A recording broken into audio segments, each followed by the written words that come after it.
The two chambers of parliament locked horns in a mediation committee sitting with hardline stances forcing the session's adjournment to Wednesday next week. National Assembly representatives in the committee want the Senate to endorse the 316.5 billion shillings proposed allocation to counties, with a promise for an increase in a supplementary budget early next year should the country's economic situation improve. But senators have stuck to 335.6 billion, demanding reallocation of billions of shillings from the Health Ministry to devolved units. Francis Gashuri tells us more.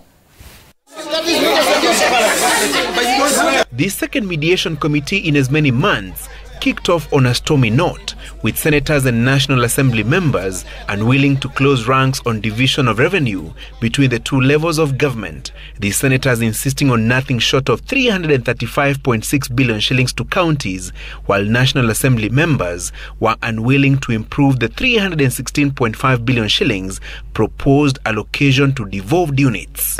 Sit down.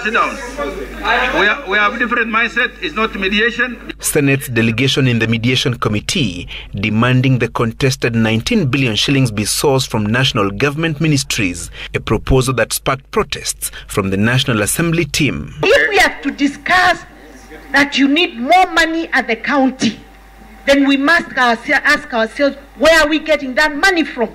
We are not going to tax Kenyans anymore. They're already overwhelmed. In fact, when you ask where the money we want counties to get is coming from, we can ask where do you think the money national government is asking for is coming from? Because division of revenue is not national government giving counties money. Any increase in expenditure must be met by an increase in revenue or a decrease in expenditure somewhere else. Convince us on that, then we move forward with the mediation. You cannot come here and lie to Kenyans that you're supporting devolution, yet you're keeping over 90 billion shillings in the Ministry of Health, yet those functions have been formed. The National Treasury has projected a 1.87 trillion shillings tax collection by Kenya Revenue Authority KRA in the 2019-2020 financial year to finance the 3 trillion shillings budget. If you want to get money from the National Treasury, for the national government, call the accounting officer for the National Treasury to come and sit here. If you want us to get money, let me finish. If you want us to get money from the judiciary, let the chief registrar of judiciary sit here. Yeah. That is her money. Okay. If you want to get from the national, from the parliament, the two clerks as the accounting officers must sit here. Can we find a better formula of discussing figures as opposed to listening to one another about the fact that this is stuck in stone?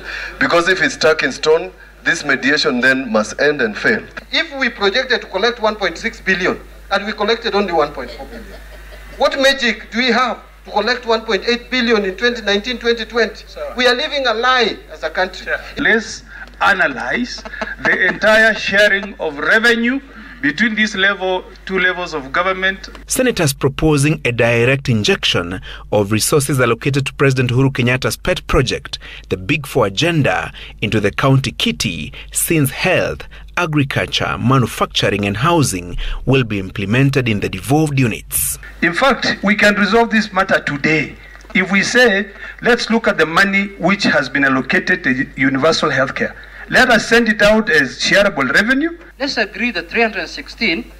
If the economy does well from now to January, we will have a supplementary budget and we can increase the 10 or 15 billion that you want.